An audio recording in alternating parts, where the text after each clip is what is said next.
नमस्कार। कार्यक्रम आजको सन्दर्भबाट ठाकुर बेलबाछेको कार्यक्रममा हामीले समसामयिक विषयमाथि केन्द्रित रहेर छलफल गर्ने गर्छौं। आज हामीले मुलुकका प्रधानमन्त्री केपी शर्मा ओलीको चीन भ्रमण र भ्रमणका उपलब्धिमाथि केन्द्रित रहँदै एकजना राजनीतिक विश्लेषक दीपक गजुरेलसँग छलफल गर्दैछौं। श्रोता, प्रधानमन्त्री केपी शर्मा ओलीले भारतको भ्रमण गरेको महिना दिन बितेसँगै अर्को छिमेकी मुलुक चीनको भ्रमण गरिरहनु भएको छ। भारतको भ्रमणबाट खासै उपलब्धि भएन भनेर आलोचना सुनेका प्रधानमन्त्री चीन भ्रमणबाट सन्तोषजनक परिस्थितिमा फर्किनेछन्। कतिपय उनी निकटस्थ व्यक्तिहरू यो ढङ्गको विश्लेषण गरिराखेका छन्। फेरि पनि नेपाल र चीनका बीचमा भएका केही सम्झौताहरू ती धेरै महत्त्वका छैनन्, तर फेरि पनि सर्वसाधारण नागरिकलाई भ्रम सिर्जना गर्नका लागि काफी हुनेछन्। यो ढङ्गको विश्लेषण पनि आउन थालिसकेको छ। मुलुकको राजनीतिक परिस्थिति अत्यन्तै तरल छ र मुलुक अत्यन्तै जटिल अवस्थामा गुज्रिएको छ भन्ने अर्को बौद्धिक जमात पनि एकातिर छ। यो स्थितिमा मुलुकका प्रधानमन्त्री भारत र चीनको भ्रमण गरिसकेपछि प्रधानमन्त्रीको भ्रमणले देशलाई दिने चाहिँ के होला? कि मुलुक दुई ठूला छिमेकीका बीचमा भिन्न ढङ्गबाट उभिन सक्छ र कूटनीतिक क्षमता प्रदर्शन गर्न सक्ला त? अब हामी आज यी र यस्तै प्रश्नमाथि केन्द्रित रहेर छलफल गर्दैछौँ। छलफलका लागि राजनीतिक विश्लेषक दीपक गजुरेललाई आमन्त्रण गरेका छौँ। हाम्रो टेलिफोन सम्पर्कमा हुनुहुन्छ, उहाँलाई स्वागत गरौँ। गजुरेलज्यू, हजुर, यहाँलाई इमेज न्युज एफएममा हार्दिक स्वागत छ। धन्यवाद ठाकुरजी। अब प्रधानमन्त्री केपी शर्मा ओली भारत भ्रमणको महिना दिन पुगेसँगै चीन भ्रमणमा निस्किनु भयो। अहिले चीनमै हुनुहुन्छ र केही सन्धि सम्झौताहरू विशेष गरी गरिएको छ। हजुर, अब चीनसँगका यी सम्झौताले नेपाललाई अचाक्लिक ढङ्गबाट गजब हुने गरी फाइदा हुँदैछ भनिएको छ। यथार्थ के हो? चीनसँग अहिले प्रधानमन्त्रीले गर्नुभएका यी सम्झौताले देशले के पाउँदैछ? देश चीनबाट के लिँदैछ? तपाईँको विश्लेषण कस्तो रहन्छ? ठाकुरजी, यो बडा भेग प्रश्न भयो तपाईँले भन्नुभएको। त्यसलाई अलिकति म न्यारो डाउन गरौँ भन्ने लाग्यो। पहिलो कुरा त हामी जस्तो भूभागमा छौँ, पृथ्वीको जुन ठाउँमा हाम्रो देश छ, हाम्रो अनि जस्तो किसिमको राजनीतिक स्थिति छ हाम्रो अहिले, यस्तो बेलामा हाम्रा देशका प्रधानमन्त्री हाम्रा दुईटा छिमेकीको पालै पालो भ्रमण गर्नु अनि त्यहाँ के न उपलब्धि भयो वा केही पनि भएन भन्ने खालको विश्लेषण गर्नु, यो आफैमा एउटा त्यति अनौठो कुरा होइन। किनभने हामी अर्काले दिएर खाने अवस्थामा छौँ एकातिर भने, अब केही वर्ष यता त हामी अर्काको निर्देशनमा हिँड्ने हैसियतमा छौँ। त्यो प्रमाणित कुरा हो, मेरो आरोप होइन। नेपालमा गएको कम्तीमा 25 वर्ष भन्छु म चाहिँ, यो 2062-63 मात्रै गन्दिनँ म, 2045 सालदेखि यतासम्म कम्तीमा विदेशीको निर्देशनमा हिँड्ने हैसियतमा हामीले नेपाल राष्ट्रलाई झारेका छौँ। हाम्रा शासकहरूले नेपाललाई त्यसो गरेका छन्।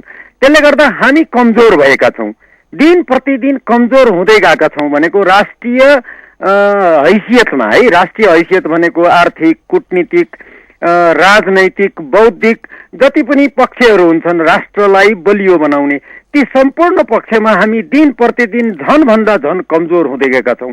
त्यस्तो स्थितिमा हाम्रो देशको प्रधानमन्त्री अलि बलियो देशमा जाँदा, हाम्रा छिमेकीका जाँदा त्यसले के न भिक्षा दिन्छ भन्ने आशा राखेर जाने अवस्था सिर्जना हामीले नै गरे हो।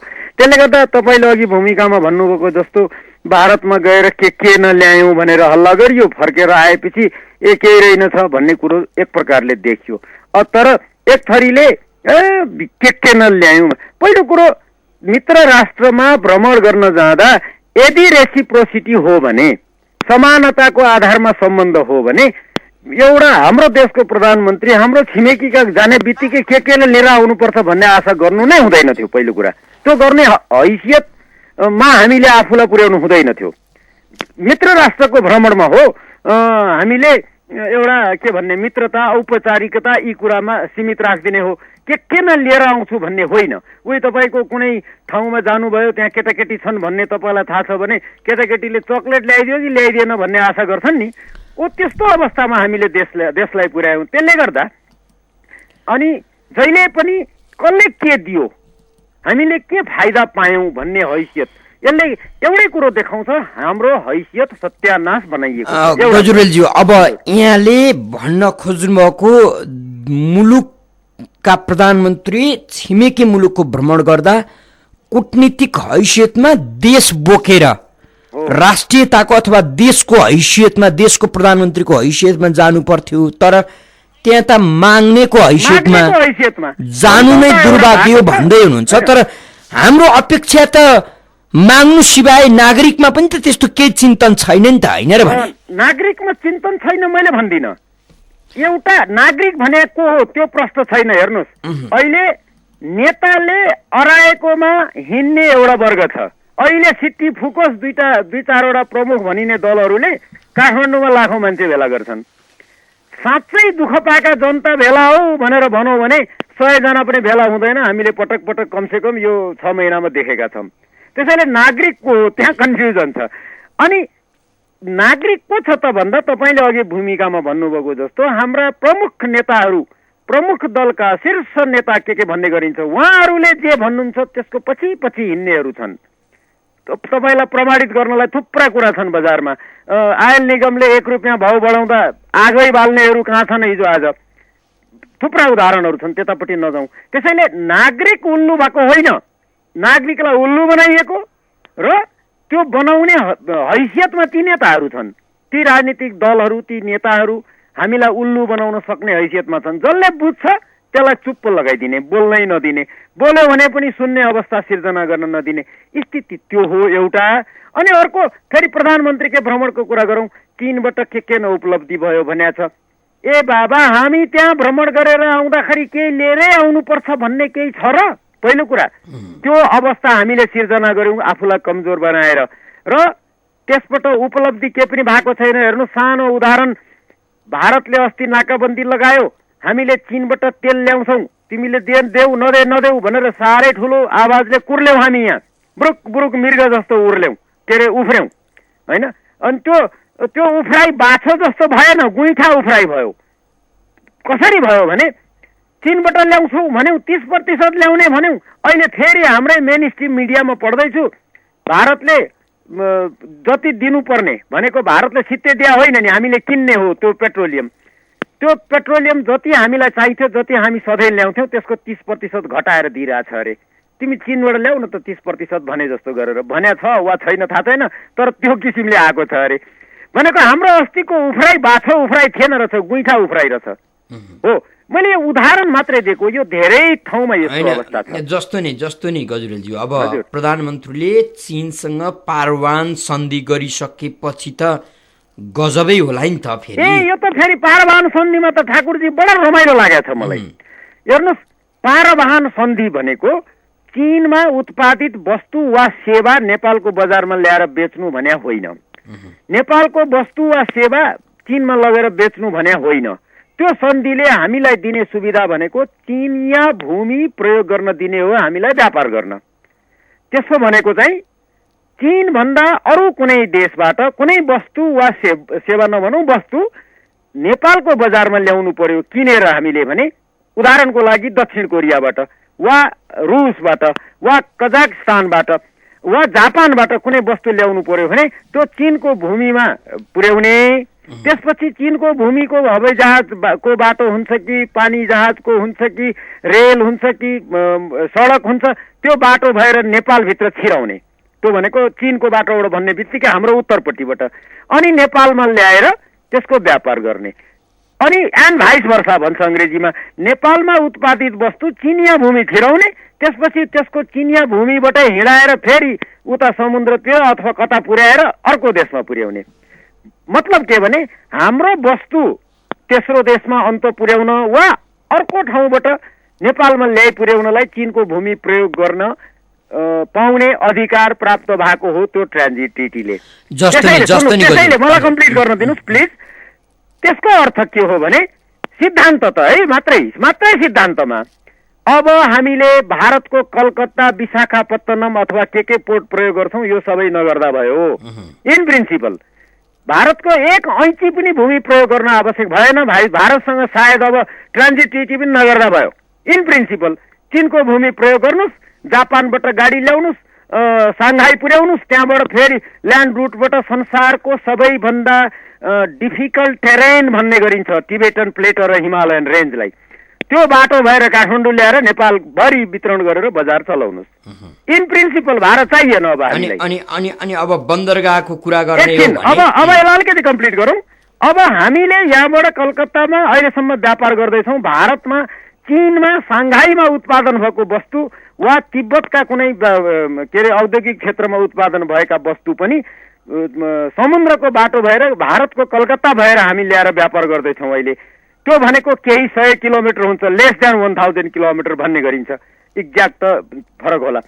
अब चीनको ट्रान्जिट प्रयोग गर्नुभयो भने कम्तीमा 3500 किलोमिटर हिँडाउनु पर्छ, त्यो पनि भूमिको बाटोबाट, समुद्री बाटो होइन, किनभने त्यहाँ छैन।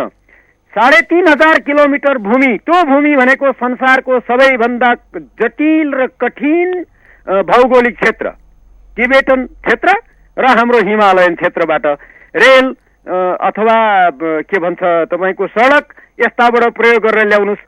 त्यसको परिणाम के हुन्छ? सानो उदाहरण, सायद अहिले हामी नेपालमा लगभग 15 रुपियाँ किलो नुन किनेर खाँदैछौँ। अब चीनको ट्रान्जिट ट्रिटी अस्ति भएको सन्धिलाई प्रयोग गरेर यदि नुन ल्याउने हो भने काठमाडौँ आइपुग्दा त्यो नुनको दाम कम्तीमा 200 पर्ला। ठिक छ, तयार हुनुहोस्, खानुहोस्, नो प्रब्लम, बडा ठुलो उपलब्धि हो। हामी ठुलो मान्छे हुनेछौँ, 15 रुपियाँको नुन 200 मा नुन खान्छौँ हामी।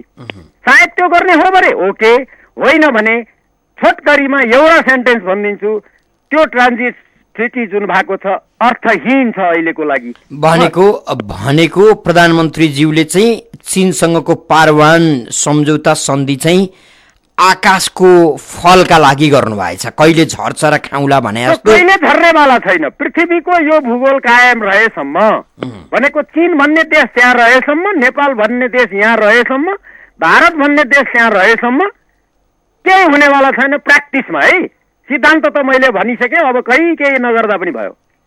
त्यसैले गर्नुहुन्छ, गरेर देखाइदिनुहोस्। मैले नुनको उदाहरण मिनिङलेस भन्छ यसलाई, अर्थहीन। प्रधानमन्त्रीसँग चीन भ्रमण गएका व्यक्तिहरू अथवा प्रधानमन्त्रीसँग निकटस्थ हजुरहरूले सबैभन्दा ठुलो उपलब्धिका रूपमा यही पारवानलाई लिएका छन्। त्यसो त मैले मेरा बाबालाई उहाँ जीवित छँदासम्म यो पृथ्वीमा सबैभन्दा ज्ञानी मेरो बाबा सबैभन्दा ठुलो मान्छे हुनुहुन्थ्यो नि त। त्यस्तै हो, आफ्नो प्रधानमन्त्रीको पछि पछि जानेले त कर्मचारी हुन्छन्, आफ्ना क्याबिनेटका मन्त्री हुन्छन्, अनि सल्लाहकार हुन्छन्, उनकै कर्मचारी हुन्।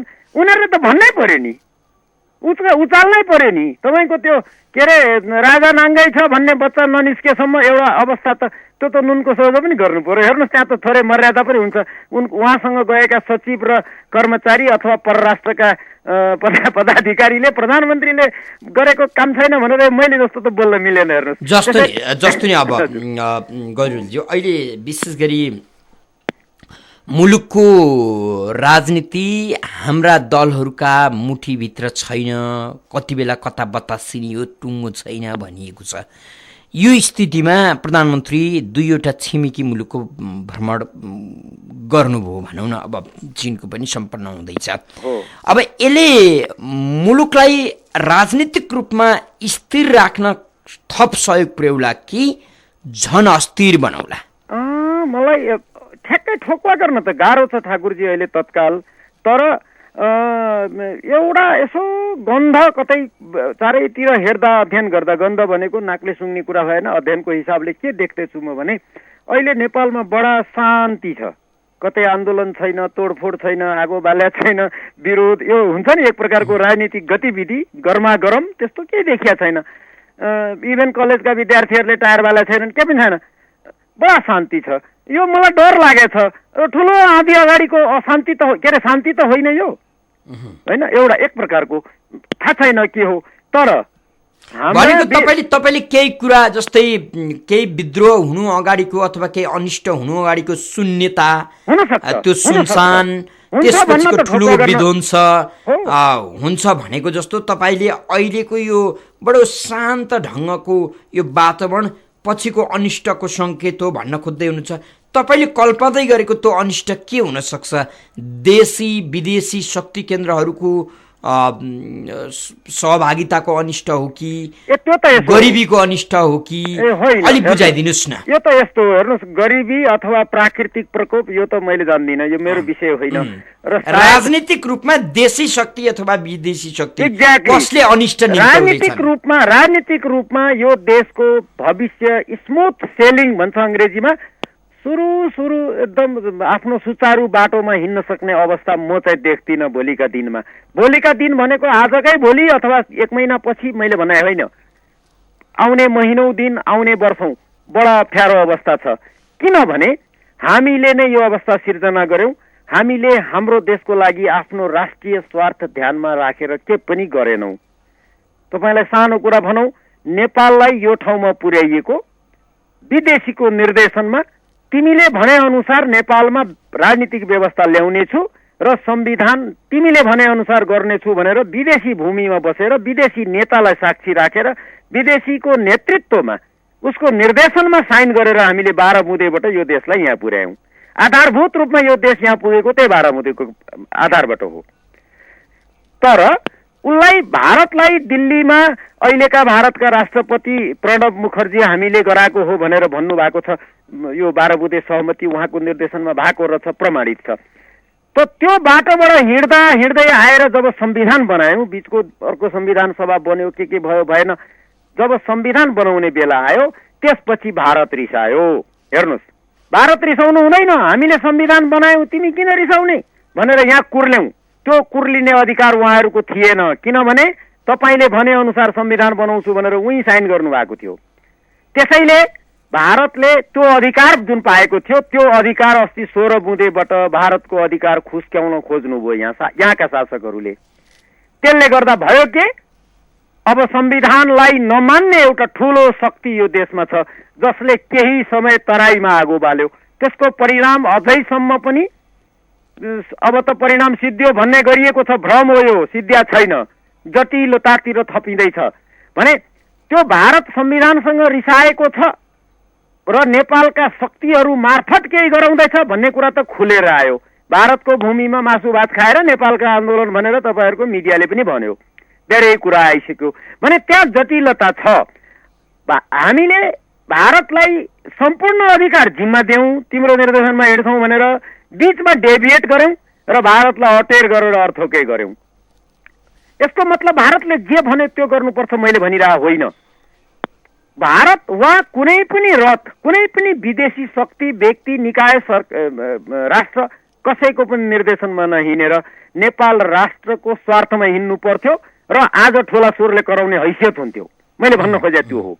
त्यसैले त्यो सुरुदेखिको करेक्सन गर्नुहोस्। कहाँ करेक्सन गर्नुहोस् भन्दा पहिलो कुरा, नेपाल राष्ट्रलाई हिन्दू धर्म फालेर धर्मनिरपेक्ष किन गराउनु भयो? धर्मनिरपेक्षताको अर्थ यिनीहरूलाई थाहा छ, यी शासकहरूलाई जसले संविधान बनाए? फ्रान्समा छ धर्मनिरपेक्षता वास्तविक अर्थमा। त्यहाँ मुस्लिम महिलाले बुर्का लाएर हिँड्न पाउँदैन कानुनी रूपमा, जबकि उनीहरूको धर्म र संस्कृतिले लाउनै पर्छ। तपाईँलाई थाहा छ, यदि नेपालमा धर्मनिरपेक्षता हो भने मुस्लिम महिलाले बुर्का लाएर हिँड्न पाइँदैन। एउटा, यदि नेपालमा साँचो अर्थमा धर्मनिरपेक्षता हो भने तपाईँको गेरु वस्त्र लाएर बाटामा हिँड्न पाइँदैन, पशुपतिमा गएर टीका लाएर बाटामा हिँड्न पाइँदैन। तपाईँको धर्मनिरपेक्षताको साँचो प्रयोग फ्रान्समा छ, जानुस् गएर हेर्नुहोस्। किन ल्याएको यो?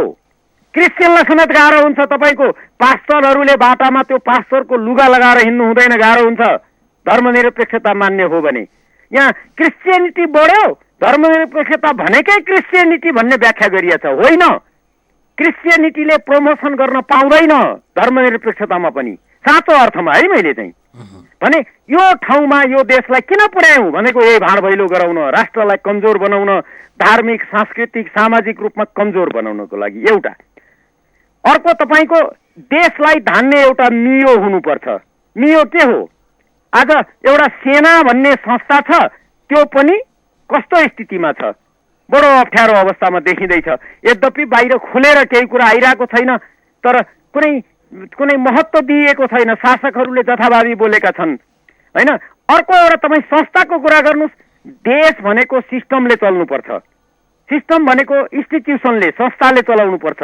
एउटा व्यक्तिले मनपरी गर्नु भनेको देश चलाउनु होइन। यो देशमा कुनै एउटा संस्था सग्लो छ? एकछिनलाई सानो उदाहरण, यो देशमा कुनै सङ्कट आयो वा केही पर्यो भने जुरुक्क उठेर बोल्ने बित्तिकै एउटा यस्तो संस्था, त्यो संस्थाले उठेर बोल्ने बित्तिकै देशभरिका सबै नागरिकले त्यसले बोल्यो है भनेर कान ठाडो पारेर सुनोस् र भनेको मानोस्। कोही छ आज? कुनै निकाय? कुनै पनि छैन। हामीले त्यो संस्था सबै सिद्ध्यायौँ। जस्तै त्यतिखेर थियो, तपाईँलाई एउटा सानो उदाहरण दिउँ। राजा ज्ञानेन्द्रले सत्ता छोडेर बाहिर जाँदा पनि तपाईँलाई थाहा छ ६३ साल जेठ 8 गते उनले एउटा वक्तव्य जारी गरे। आन्दोलनले देशै घेरेको थियो। ज्ञानेन्द्रलाई त्यही दरबारमै किचेर मारौँला कि जस्तो गरिएको थियो। तैपनि तिनकै वक्तव्य चाहियो। थाहा छ होइन हामीलाई? उनकै वक्तव्य किन चाहियो? किचेरे मारिदिएमा भइहाल्थ्यो नि। तिनको वक्तव्य किन चाहियो 11 गते? हामीले लेखेर पठाइदियौँ यो पढ भनेर, र ज्ञानेन्द्रले त्यो पढे र त्यसले यो देशलाई यहाँ पुर्यायो। किन चाहिएको थियो त्यो वक्तव्य?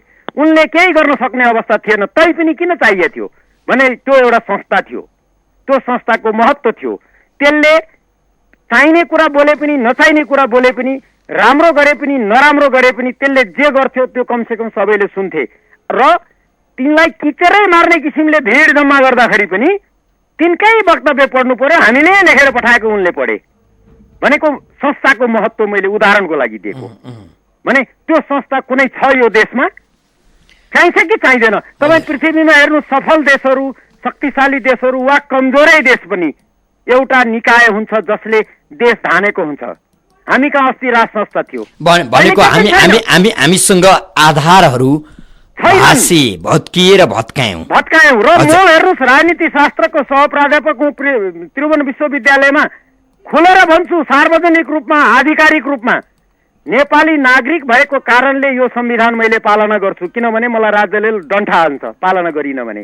तर एउटा चेतनशील नागरिक भएको कारणले, राजनीति शास्त्रको विद्यार्थीको नाताले यसलाई संविधानै मान्दिनँ म। हजुर हजुर दीपक गजुरेलजी, मैले हो यहाँले आफ्नो व्यस्त समय इमेज न्युज एफएमलाई उपलब्ध गराइदिनु भयो। धेरै धेरै धन्यवाद दिन्छौँ। धन्यवाद हजुर। आदरणीय श्रोता, कार्यक्रममा आजको सन्दर्भमा हामीले समसामयिक विषयमाथि विशेष गरी प्रधानमन्त्रीको भारत र चीन भ्रमणको सन्दर्भलाई लिएर छलफल गर्यौँ। कार्यक्रम सुनेर साथ दिनुहुने सम्पूर्ण श्रोता मित्रलाई धेरै धेरै धन्यवाद दिँदै बिदा हुन्छु। नमस्कार।